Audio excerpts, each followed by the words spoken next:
La última tesis que vamos a desarrollar en la clase de hoy de pensamiento crítico, vamos a sacarla de este libro del filósofo francés contrahistórico llamado Michel Onfray.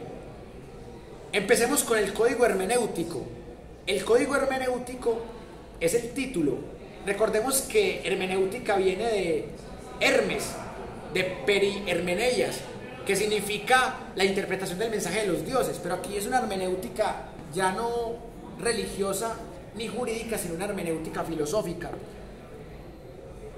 Un tratado es un tipo de discurso que trata de sostener unas tesis, pero de una manera combinativa entre lo expositivo y lo argumentativo. La palabra ateología es una marca que creó Michel Onfray, porque él considera que existe un ateísmo que es muy fanático y que en nada se diferencia del teísmo. Entonces, el tratado de ateología es tratar de aplicar algunos principios lógicos científicos a los discursos de los tres grandes monoteísmos, como el cristianismo en sus vertientes, el judaísmo en sus vertientes y el islamismo en sus vertientes. Este libro tiene muchísimas tesis, pero yo voy a resumir todas esas tesis en una sola macrotesis. La macrotesis de este libro es reconocer que es posible deconstruir los fundamentos argumentales de estas tres religiones. Esa es la tesis, la macrotesis de este libro de Michel Onfray, que tiene en esta traducción 249 páginas. Voy a leerles un párrafo que me parece bastante interesante, porque es un párrafo que maneja de una manera muy inteligente el arquetipo de Jesús. Esta tesis, Michel Onfray la llama una sarta de contradicciones. Vamos a leerla y a criticarla, a analizarla. Dice así: la construcción del mito se lleva a cabo durante varios siglos por medio de plumas diversas y múltiples. Se vuelve a copiar, se agrega, se suprime, se omite, se transforma y se tergiversa, a propósito o no. A fin de cuentas, se obtiene un corpus considerable de textos contradictorios. De ahí proviene el trabajo ideológico, que consiste en seleccionar solo lo que apunte a una historia unívoca. En consecuencia, se consideran verdaderos los evangelios y se descartan los que atentan contra la hagiografía o la credibilidad del proyecto. Así surgen los sinópticos y los apócrifos, incluso los escritos intertestamentarios, a los que los investigadores otorgan un estatuto extraño de extraterritorialidad metafísica. Jesús vegetariano, o el que le devuelve la vida a un pollo asado en un banquete. Jesús niño que estrangula pajaritos para lucirse después resucitándolos, cambia el curso del arroyo con la voz o modela pájaros en arcilla y los transforma en aves reales, mientras realiza otros milagros antes de cumplir los 10 años. Jesús, el que cura las picaduras de víbora soplando en el lugar donde se clavaron los colmillos. ¿Qué pensar del deceso de su padre José a los 111 años? Del de su madre María, de Jesús que ría a carcajadas y de tantas otras historias contadas en varios miles de páginas de escritos apócrifos cristianos. ¿Por qué los han descartado? Porque no permiten un discurso unívoco. Quien ordena el corpus y decide el canon, la Iglesia, sus concilios y sus sínodos a fines del siglo IV, obviamente la era cristiana.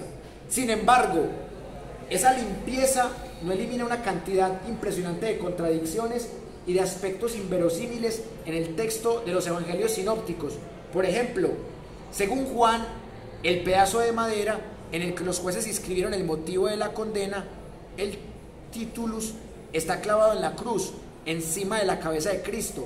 Según Lucas, se encuentra alrededor del cuello del ajusticiado. Marcos, impreciso, no permite zanjar la cuestión. Sobre ese titulus, si comparamos a Marcos, Mateo, Lucas y Juan, el texto dice 4 cosas diferentes. Yendo hacia el Gólgota, Jesús ayudó a Simón de Cirene. Según uno u otro evangelio, Jesús se aparece después de muerto a una sola persona, a algunos o a un grupo, y las apariciones ocurren en distintos lugares. Abunda este tipo de contradicciones en el texto de los evangelios. No obstante, la iglesia oficial las ha suprimido con la finalidad de fabricar en forma unívoca el mismo y único mito. Además de las contradicciones, encontramos también hechos inverosímiles. Por ejemplo, el intercambio verbal entre el condenado a muerte y Poncio Pilatos, un gobernante de alta jerarquía del Imperio Romano. Aparte de que en casos similares el jefe nunca realizaba el interrogatorio sino sus subordinados. No resulta creíble que Poncio Pilatos recibiera a Jesús, que no era aún Cristo, ni que la historia hizo de él más adelante un vedette universal. En ese tiempo, este dependía estrictamente del derecho consuetudinario, como tantos otros en esas cárceles. Es poco probable, por lo tanto, que el alto funcionario se dignara a entrevistar al pequeño delincuente local. Más aún, Poncio Pilatos hablaba latín y Jesús arameo. ¿Cómo dialogar en los mismos términos, según lo establece el Evangelio de Juan, sin intérprete, traductor o intermediario? Fantasías. Bueno, de pronto era que hablaban lenguaje de señas también, o se comunicaban el 80% con sus cuerpos. Por su parte, Pilatos no pudo ser procurador, de acuerdo con el término utilizado en los evangelios, sino prefecto de Judea, porque el título de procurador no existía antes del año 50 de nuestra era. Tampoco el funcionario romano pudo ser el hombre amable, cordial y benévolo con Jesús, como indican los evangelistas, salvo que los autores de esos textos desearan denigrar a los judíos culpables de la muerte de su héroe y adular el poder romano. Para colaborar un poco, pues el gobernador de Judea figura en la historia más bien por su crueldad, cinismo, ferocidad y deleite por la represión. Reconstrucciones. Otra inverosimilitud, la crucifixión. Los testimonios históricos demuestran que en esa época se lapidaba a los judíos, no se los crucificaba. O sea que la crucifixión es una mentira. Increíble esto. ¿De qué se acusaba a Jesús? De pretender ser el rey de los judíos. Roma se burlaba de esa historia de mesianismo y profetismo. La crucifixión implicaba el cuestionamiento del poder imperial, lo que el crucificado nunca hizo en forma explícita. Es verdad, Jesús nunca cuestionó el imperio romano. Al César lo que es del César, a Dios lo que es del Dios, nunca cuestionó el imperio romano. Él era peligro para las castas judías, pero no para los romanos. Aceptemos la crucifixión. En ese caso, habría dejado al reo en la cruz, abandonado a las aves rapaces y a los perros que hubiesen despedazado con facilidad el cadáver, pues las cruces apenas tenían 2 metros de alto. Luego habrían tirado el cuerpo a la fosa común, bueno, al estilo falsos positivos, a la fosa común. De todos modos, queda excluida la sepultura en una tumba. Ficciones. La tumba, pues, otra inverosimilitud.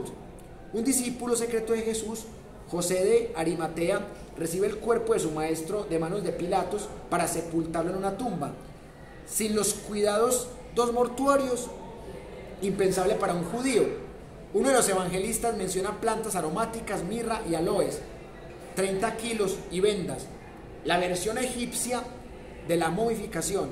Los otros 3 omiten esos detalles. Pero el significado del nombre del lugar de donde proviene José, Arimatea, que significa después de la muerte, podría resolver las contradicciones.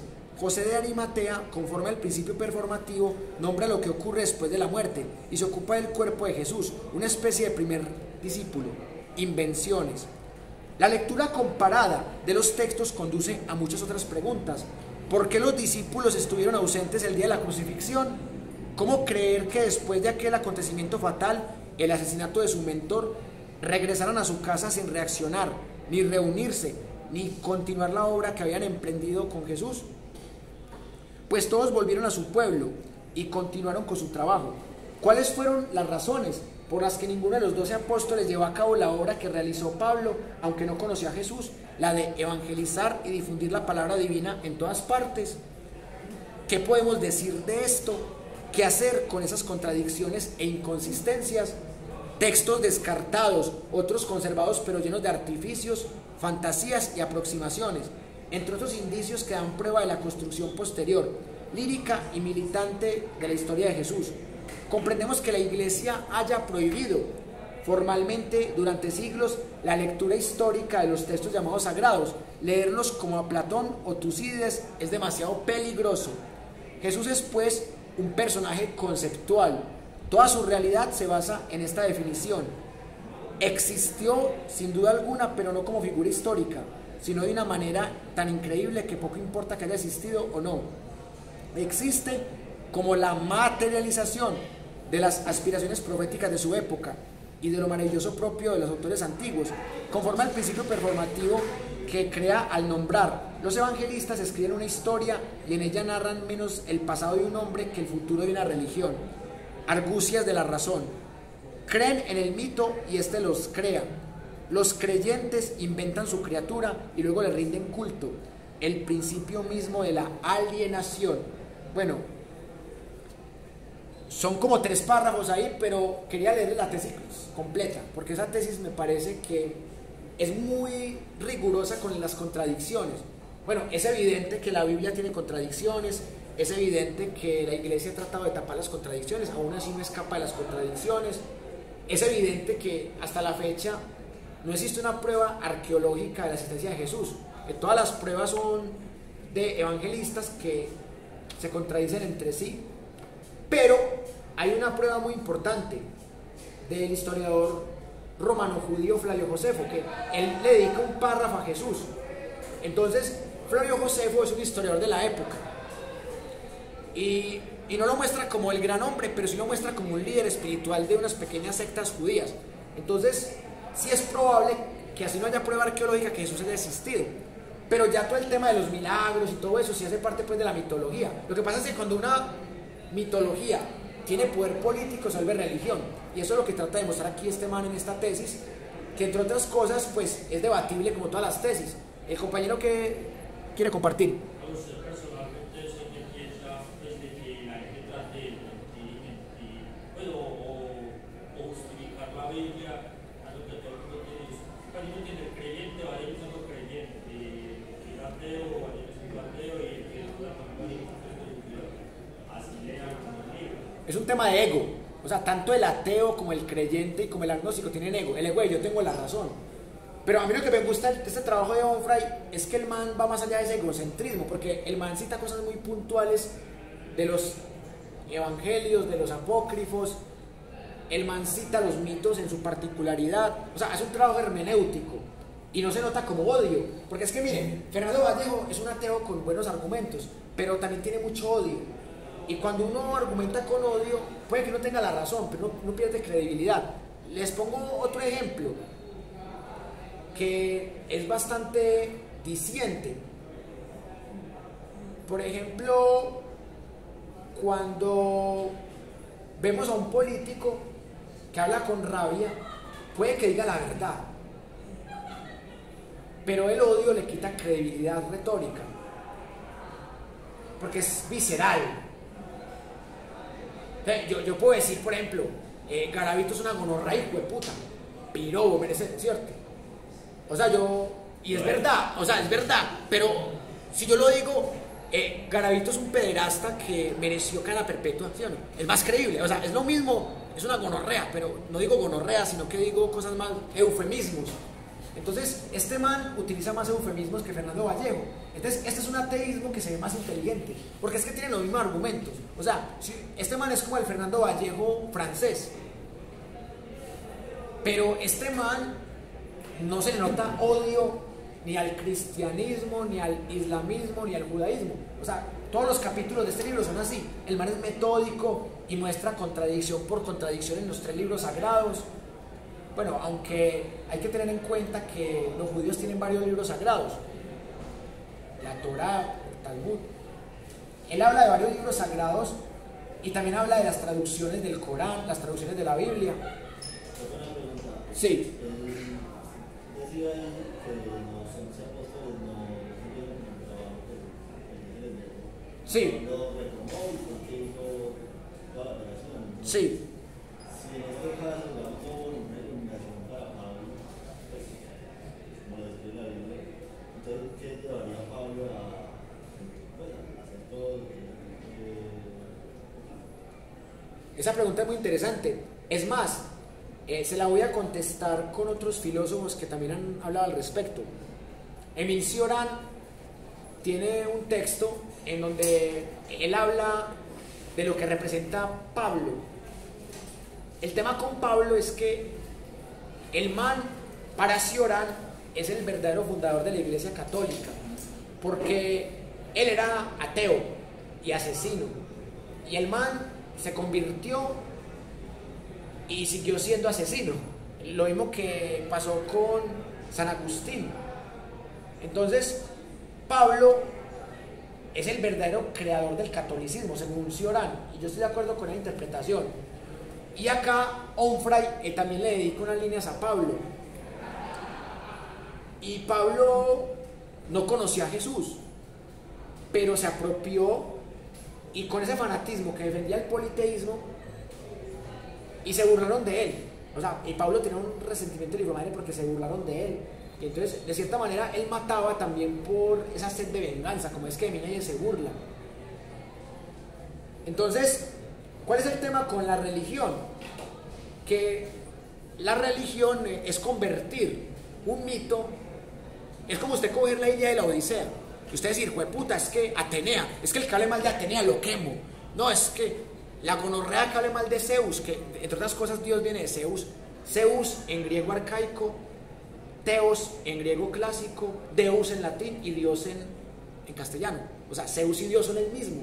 Entonces, lo que hacen estos manes es mostrar eso. O sea, mostrar que es que son arquetipos robados. Incluso ni siquiera son robados a los griegos, son robados a los mesopotámicos y otros a los egipcios. Hasta Voltaire, el filósofo del siglo XVIII, fue excomulgado porque él mostró que la Biblia robaba arquetipos más antiguos, de la época incluso de los sumerios. Entonces, por eso es tan importante meterle cabeza a esto. Y yo quiero que pensemos, también como forma de conclusión, yo quiero que pensemos en algo muy importante.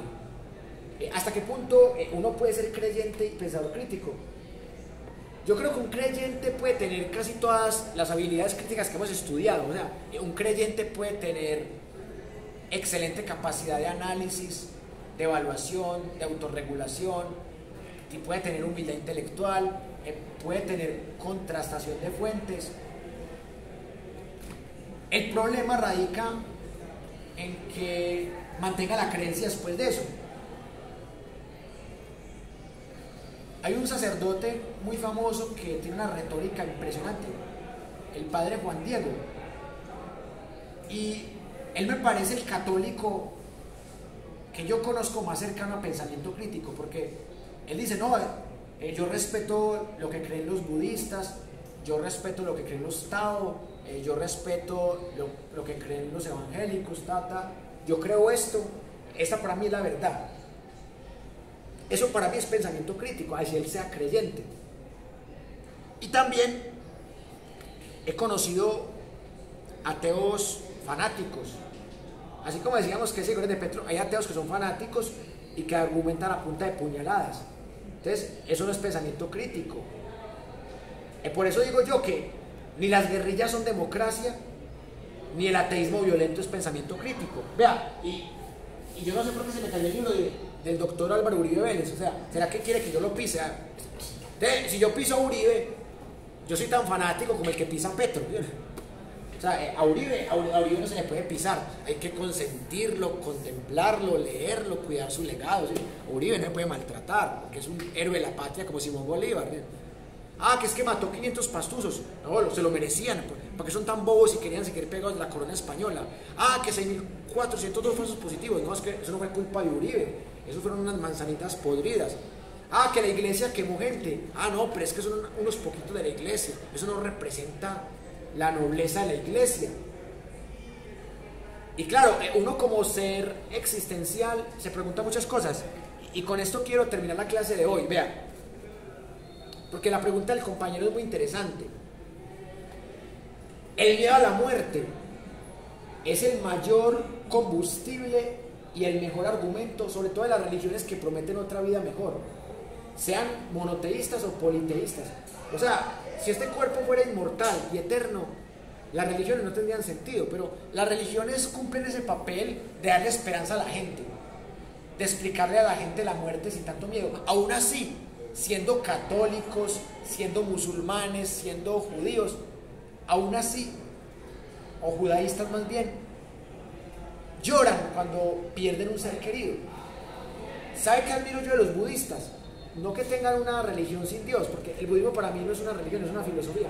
Yo admiro a los budistas que llegan al nirvana y tienen tal capacidad de desapego que se les muere la mamá, se les muere el hijo, se les muere la esposa y no lloran, porque ellos entienden la muerte como algo tan natural. Yo he conocido muy poquitos budistas en toda mi vida, pero siempre les he admirado eso, que ellos predican una cosa y la cumplen, que como dice Nietzsche en el Anticristo, que la diferencia es que el cristianismo promete y no cumple, y el budismo cumple sin prometer. O sea, el budismo no tiene Dios, solo tiene un profeta que es Buda, y no busca un cielo como el cristianismo, ni un Valhalla, ni un Ragnarok como la mitología vikinga. Lo que busca el budismo es llegar a un estado súper espiritual de desapego casi que total, llamado nirvana, en donde no me duele la muerte de nadie. O sea, es que el dolor es inevitable porque somos seres vivos, esta carne sufre, esta carne envejece, esta carne muere, pero el sufrimiento es más mental. O sea, el sufrimiento sí se puede evitar. El budismo no subsana el dolor, es imposible, pero el budismo es la doctrina, porque para mí no es una religión, es una doctrina filosófica que ayuda a que usted sufra lo menos posible, a que usted se apegue menos posible a lo material, a lo sexual, a todo. Yo admiro mucho a los budistas, porque los budistas son capaces de comprender la muerte. Y uno ve católicos, cristianos, musulmanes llorando desconsoladamente porque se murió el ser querido. Pero ¿por qué está llorando si supuestamente pasó mejor vida según su creencia? Otra cosa que yo siempre me he preguntado. Y eso es válido desde el pensamiento crítico, preguntarse cosas. Y claro, a mí me gustan los estudios bien hechecitos, a mí no me gustan los estudios llenos de ataques personales, de falacias, que no, que es que son los que creen esto son estúpidos, no. Así como hay gente que cree en un Dios invisible, hay gente que cree que un árbol es un Dios, hay gente que cree que un politiquero es un salvador, hay gente que cree que un grupo musical es lo máximo. O sea, todos tenemos derecho a tener nuestras creencias. A lo que no tenemos derecho es a meterlas por la fuerza. Alguien de una manera muy vulgar dijo algo, o sea, y a pesar de que es muy vulgar, tiene razón. Decía, es que las religiones son como los penes, o sea, cada persona tiene derecho a tener su pene o su genital, su vagina, pero a lo que no tiene derecho es a meterlo a la fuerza. O sea, usted puede meter la religión pacífico, pero usted no puede meter. Ese fue el error de la Iglesia Católica, el error de los musulmanes en este momento porque están en la Edad Media, el error de los judaístas cuando utilizaron la violencia, cuando utilizan la violencia contra los palestinos. O sea, usted tiene derecho a tener su religión, o también tiene su derecho a ser agnóstico o a ser ateo. A lo que no tiene derecho usted es a decir, si no crees en mi Dios te quemo, si no crees en mi Dios te vas a condenar en las llamas del infierno, si no crees en mi Dios eres malo. Eso, el fanatismo, es lo que en última instancia critica el pensamiento crítico. Por eso insisto en que todos estos libros nos llevan a una conclusión, que el verdadero enemigo no es la religión, ni la política, ni la música, ni el género, ni tampoco cualquier creencia. El mayor enemigo es el fanatismo, compañera. Pero entonces tampoco debería de estar bien que a los niños desde la infancia les empiecen a meter como esas creencias, porque pues eso es lo que termina llevando a que todo el mundo esté bien rayado, me parece a mí. Me encanta tu aporte porque sabes que en Argentina escribieron un libro que vamos a analizar en la próxima clase que se llama Educar niños ateos. O sea, es como Michel Onfray, pero aplicado a los niños y en Argentina. Ese texto es muy interesante porque muestra que la educación atea brinda más posibilidades de evitar el fanatismo que la educación católica que le imponen a los niños. Digamos, en mi Sí. colegio lo que hacían no era que nos enseñaban como, pues que nos llevaban a una religión en específico, sino que te hacía como un recorrido por las diferentes religiones. Y yo al final terminé el bachillerato en un colegio de un pueblo y me doy cuenta de que hasta el último grado están metiendo pues como una especie de catequesis a la gente. Y a mí eso me parece muy grave porque pues es como jodido porque estamos en un país que se supone que es laico y el colegio en el que yo estaba era un colegio del Estado y aún así se siguen pasando como ese tipo de cosas por encima y terminan enseñando pues una sola religión. O sea, que uno dijera, no, es que enseñaron un resto y al final terminaron explicando esta religión. No, ya que desde chiquitos esto y el cura casi que metido imponiendo algo, imponiendo un conocimiento. Exacto, es que se trata de proponer y no imponer y totalmente de acuerdo contigo.